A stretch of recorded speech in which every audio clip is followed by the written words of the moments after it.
Only 3 players remain, and soon only 2 for the finals of the MLG Winter Championship. I'm DJ Wheat. And I'm Day 9, and it is time for the Losers Bracket Finals between MVPDRG and Complexity's Heart. I mean, honestly, DRG is a big story because he could duplicate what happened at MLG Arena, but the fact that Heart came in here out of the open bracket into the championship pools, 5-0'd it, and then is sitting here versus arguably one of the best Zergs, if not the best in the world. That shows a lot, and I'm really excited to watch this matchup actually go down. The first map going to be on Entombed Valley. It will be a best of 3 between these players for that grand final. It's going to be a best of 5 and a best of 9 if it gets to extended series. Ladies and gentlemen, this is the second to last matchup of the day. A Terran vs. Zerg beginning on a small, aggressive map. In the southeast corner, as the red Zerg, ladies and gentlemen, give it up for the best Zerg in the world, MVPDRG!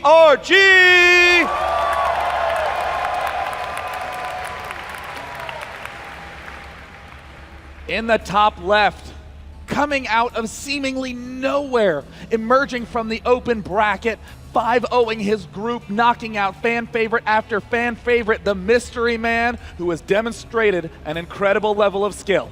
It is Complexity's Heart. Now, Sean, there's actually one more shout out, one more crowd cheer that we have to give here. And while we're in these opening moments of this game, I think it's only appropriate because this MLG, we saw some absolutely incredible play out of all of the Prodosses that represented that race. So although there are none left standing and we have a pause, let's give it up for all the Prodosses throughout this competition. And DRG apparently even pausing the game for a moment of silence. A Terran OP in the bottom left. Wow. Yes, a moment of silence for the Protoss. And guys, it's been a great weekend. Thanks for those who have joined us throughout the entire competition. Of course, everyone here at the venue in Columbus, Ohio, and also everyone at home. We appreciate it, and everyone has just been absolutely fantastic. The crowd has been amazing. Got a chance to watch some of the other games here at MLG as well. Went over and saw a little bit of Mortal Kombat, which was certainly getting hyped. That was Halo. It's not because the game paused back in. Halo really coming and representing, and frankly, you know, StarCraft 2 crowds, they showed Halo really how to represent a game, and they are really showing it up over there. And on the caliber of gameplay from everyone across the board has been astounding. A lot of big stories. I mean, perhaps the biggest one that was not broadcast is the German player Saka, who knocked out 3 Koreans in his open bracket run, knocking down Is Crazy Moving, EG's Puma, and the STC to manage to get all the way to that top, I believe, top 12 placing. He was the highest foreigner after Huck and Naniwa. He is undoubtedly the one foreigner that people don't talk enough about, but should. And you know, I mean, even looking across Twitter and across a lot of the social networks, Reddit, etc., you really do see that people were like, you know, look at this amazing run by Sake, absolutely incredible. And I think that maybe that will help, you know, up his status a little bit because he's really solid and incredible player. And it's also incredible to think of the names that you see so regularly at MLG dropping out because the caliber of play was so huge. Pult, who's been dominating in foreign tournaments, falling in the round of 16. Players like Liquid Ret managed to get a decent placing in his group, but still ended up falling, I believe, to a Terran player. Can't remember which one it was, but I mean Thorzane as well.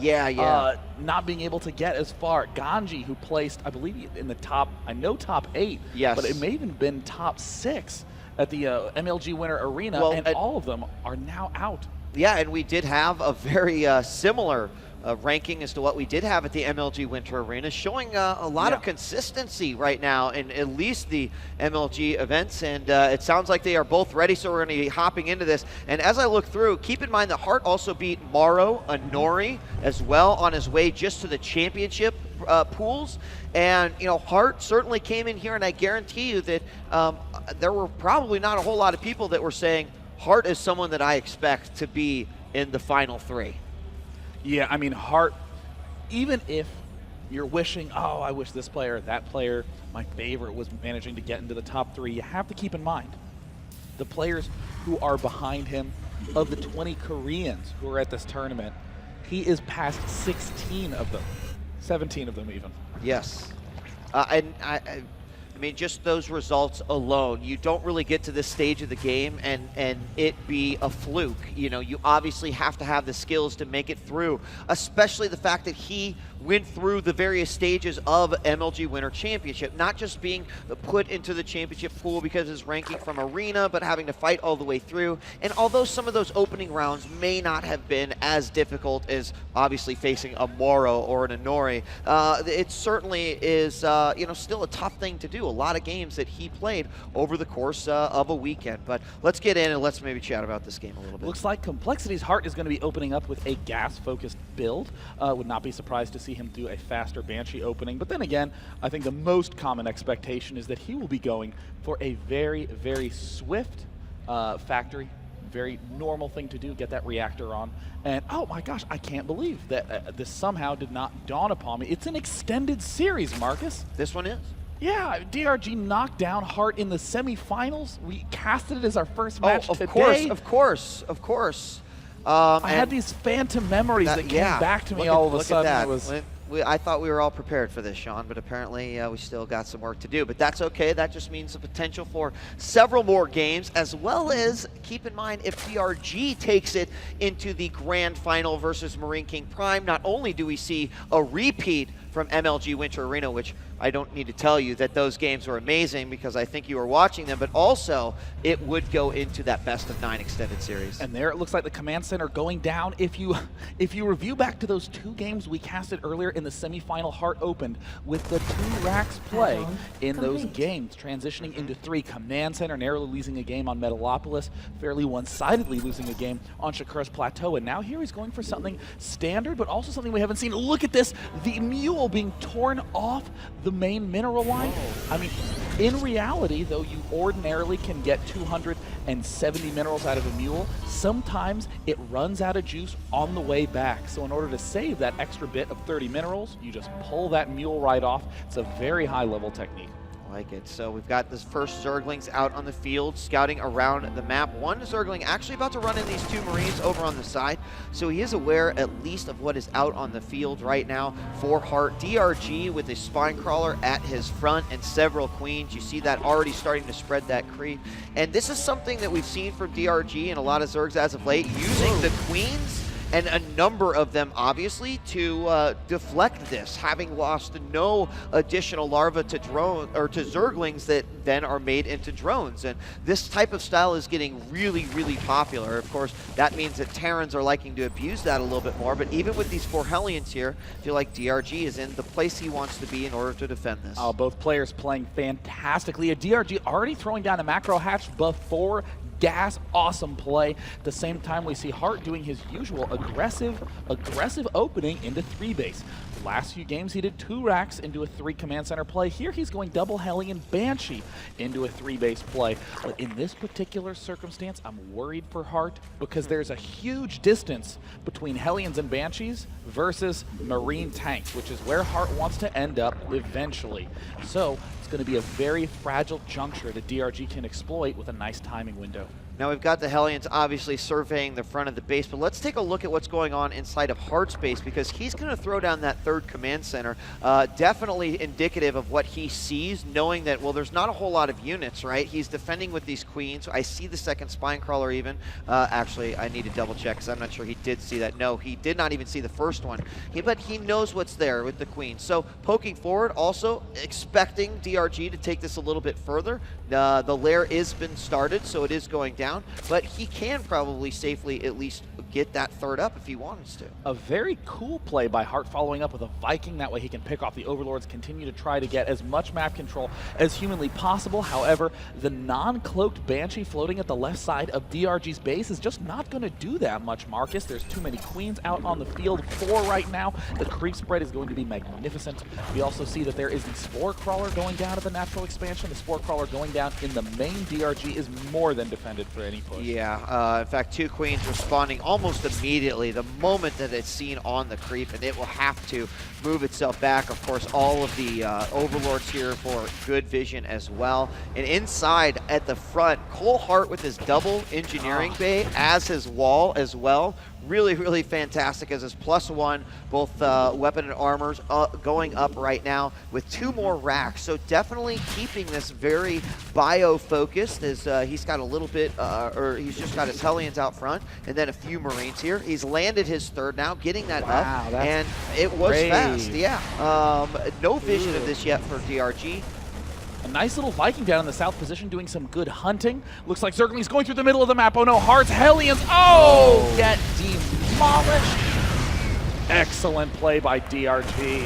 And you know what? I'm not going to lie, Marcus. I am a little bit worried about Heart in this circumstance. Because he is doing, oh, there's the Zergling from DRG, spots the 3rd. You know, the classic way Koreans play on the Korean server.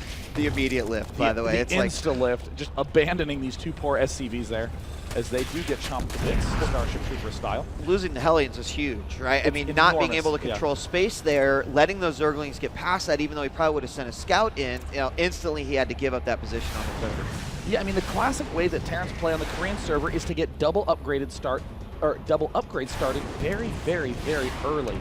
That way, the Terran player relies pretty much on 3-3 Marines and is going for late game as much as possible. However, Heart went Banshee and Viking and Hellions, and if you go to the unit count, he has 16 Marines. He has almost no units. So suddenly, Heart is going to be defensive for a long time. This is that dangerous juncture we were talking about earlier, and there comes the Mutas from DRG, ready to exploit.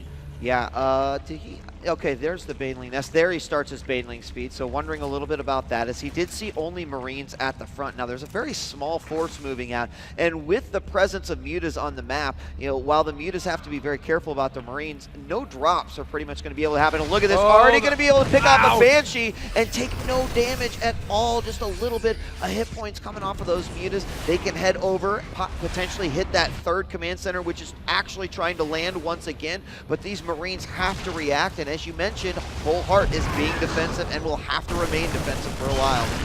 One Muta gets picked off, and look at this, the destructible rocks between Terran's base has not even been knocked down yet. Meanwhile, DRG taking a 4th, 3rd up and running, 77 drones out thanks largely to that early macro hatch. 1-1 coming out for Muta's armor and attack for the Zerglings, looking so slick. There the infestation pitfalls, and DRG looking very good, even with this drop from Heart ready to pick at the 4th. Yeah, actually, he looks like he's going to fly into the 3rd, where a bunch of spine crawlers are actually making their way over, but inside there is also that 4th going down, and that's a good target to choose, as he's going to force a cancel there. The Muta's still poking away at the base, but it looks like they're going to come back. Not going to be able to obviously save that expansion, but moving back, potentially killing the dropship if it's loaded up, and the Zerglings might take this on them. And there, looks like DRG with the usual nice control gobbles up the medevac. In the meantime, we do see 2-2 beginning for Heart.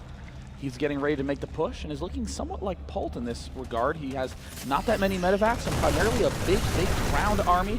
And oh, the Mutalisks at the left side, that's exactly where Heart wants them to be, but ooh, I think a little bit too passive of a choice there to pull back.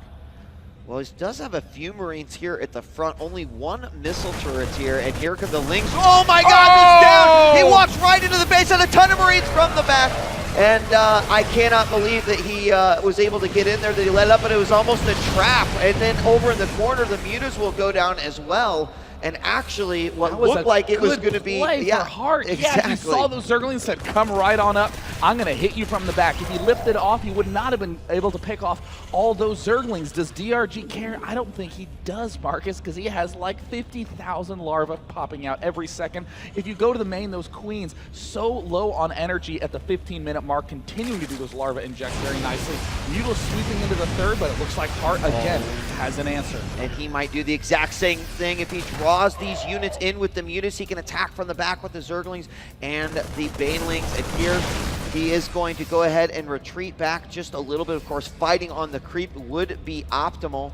But I thought with the elimination of those SCVs that were building those 2 supply depots right there that he might actually go for it.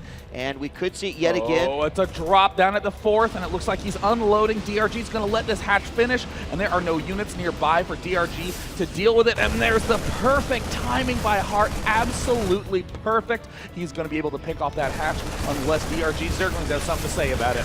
And the Zerglings are going to go ahead and take this down. Oh no, there's the load up, and he's going to walk right into the main. Of course, the Mutas had to return there. They're in the middle of the map, so they didn't come all the way back. And he's going to again have to rotate this army back in the main as he continues. More and more Banelings being morphed. You know, at this point in time, I would love to have seen some Burrow, but no burrowed Banelings at all.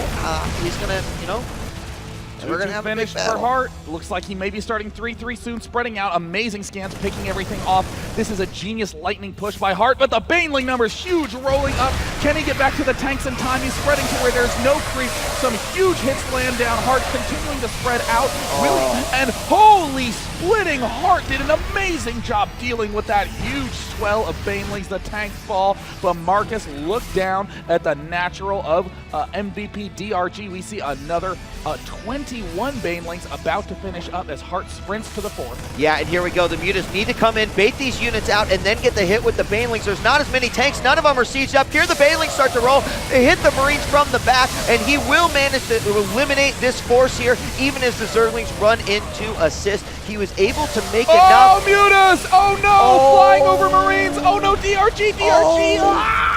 So many Mutas lost there, down to only a count of 7, and it's the reinforcements here as a Thor joins the party, a second Thor marching right behind it, and he cannot engage with this. He's got to get perfect Baneling hits. He will get a surround. No medevacs, no medevacs. The Marines have to continue to run. The Thor is doing incredible damage. The Mutalist numbers continue to clean up. Complexity Heart, who looks so flimsy to DRG in Game 1 and 2 of their extended series, looking terrifying in Game 3.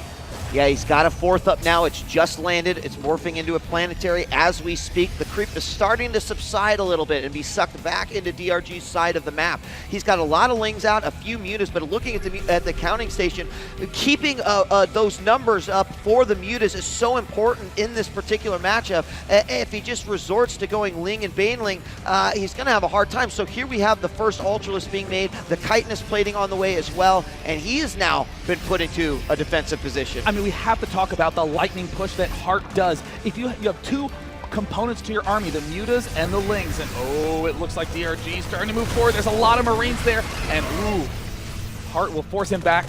Gosh, that's really, really nerve-wracking dancing from both sides. But there's 2 components to armies, the Mutas and the Lings. If you see where the Mutas are and you drop and see the Lings pull back, there's nothing to stand in your way of stepping into the middle. That's what Heart did with that previous drop. At the 4th expansion, he saw all the Lings and Banelings arrive and knew that center was clear, no need to be slow, and another drop from Heart is going to try to catch DRG off position. Oh, there's a couple of Infestors moving in here right away. Wait for the other. Oh, there's the Fungal and the Baneling hit, and the Chain Fungal will keep these alive. He's going to drop out a couple infested Terrans. Meanwhile, we got a Zergling attack here as the Planetary Fortress finishes. He's trying to take out this 4th.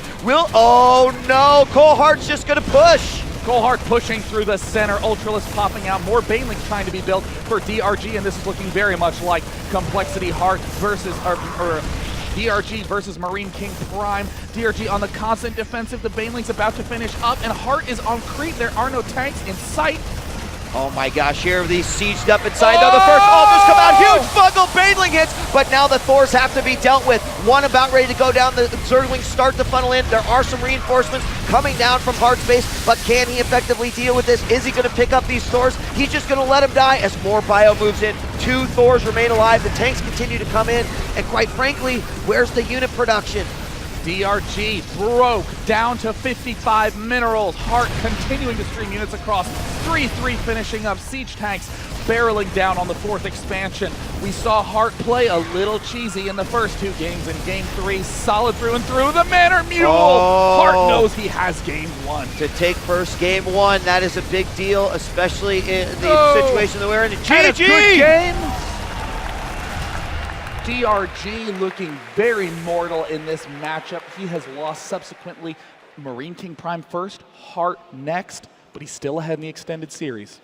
that would, of course, be the first step in this extended series of DRG starting at 2-0. And the way that works is the first of 4 then is the winner. DRG having to win 2 games, obviously in a phenomenal position, but Heart coming out and saying, boom, I am here. I'm not going to let this affect me, the fact that I'm in an extended series situation. And the biggest disadvantage that that Heart has right now is that DRG gets a map pick with every single loss that he suffers. So ultimately, that really could come into play in the next map especially, but as we get to that crucial 3rd and 4th game as well. Now, I want to talk a little bit about the series from Dongre-Gu's point of view. He's ahead right now, but let's suppose for a moment that he does win the full series. He goes against Marine King Prime tired after playing this extended series. That's one of the biggest, most important factors of a tournament, that exhaustion psychology. There are players who see a killing move and then say, hey, I'm just going to wait for my opponent to leave and not attack because I want to wear him out for the next few games. So Dongre-Gu's going to have to make sure he doesn't try to give too much and have nothing left for the finals. Sure. Let's shoot it on over to Tastosis. Guys, what'd you think of game number 1? Well, Heart played really, really well right there. I mean, that's actually very impressive. He has been just playing great games all weekend. We keep saying he's an underdog, but obviously this guy has real skill, real talent. He's really good. I don't think his micro was as impressive as Marine King Prime's, but I guess nobody's really is. I'm curious about what map DRG is going to pick. Will he do Daybreak? The maps are actually, it's an interesting thing. I think you're probably right. He'll probably choose that. If not now, then soon. But Entomb Valley is actually DRG's least favorite map, so I think he's going to take that loss in stride and say, all right, you beat me on the map that I really hate. Now we're going to go into my maps. Exactly. Yeah, and I mean, honestly, I think that there were still some big issues with Heart's play in that game. I mean, once he got to late game, brilliant. We're going to, in a moment, take a look at the key time in that last game. But we saw that the Hellions died without really doing much. The Banshee died without doing much. And for pretty much the first half of the game, Dongre-Gu looked untouched, unscathed, and got to do exactly what he wanted. Yeah, he gets to that point that we talk about that you don't want DRG to get to. The influx of units, and then suddenly he rolls over you and you're dead. Especially losing that 3rd did seem like it was going to put him in a bad situation because he chose to go so quickly, but ultimately brought it back. So. Yeah, we're going to go ahead and do a Nas performance replay look at this last moment in the game where there's this interesting concept in this matchup known as the lightning push. If you are in Heart's position right now, look at that mini-map. You don't really have a good sense of what is going on. Likewise, from DRG's point of view, everything he has is offensively positioned. Maybe he'll have Mutalisks up here to harass and leave some Zerglings along this flank to do a counterattack. And Terran doesn't have a timing that he's looking for necessarily. Instead, he's trying to get these armies out of position. Here comes DRG, every unit aggressively positioned, ready to attack, ready to do some sort of damage. And here Heart has to be very careful. If you're Thorzane and do no real drops in the matchup, you have to slowly walk your tanks up, and you have to always make sure that you're not unsieged when his Banelings come rolling in, or that is the difference between an easy win and an easy loss. Sure. This is the purpose of this drop. Yeah, maybe I'll take down the expansion, that's fine. But look, as suddenly the Mutalisks are up at the north. Heart realizes, actually it's a standard Terran play, Heart is forcing this reaction. If the Mutalisks are at the north, the only units that can defend are the ground units. So watch Heart, who has all his units positioned up here, no siege, and suddenly sees the swell of Zerglings. This was clearly going to die, but he wanted to pull as many units that were ground-based as he could far south. And then suddenly we see Heart get the opportunity to sprint up to the middle of the map. He's not sieging until he's well on the creep, and now he gets to advance fully into this area. And suddenly, remember the vision we looked at the start of the game? Well, suddenly Heart is the one who has the clear vision advantage. And as we go to DRG, look at his mini-map. He is cramped back to his half, and it is all in that one single medevac. Great, great play by Complexity's Heart.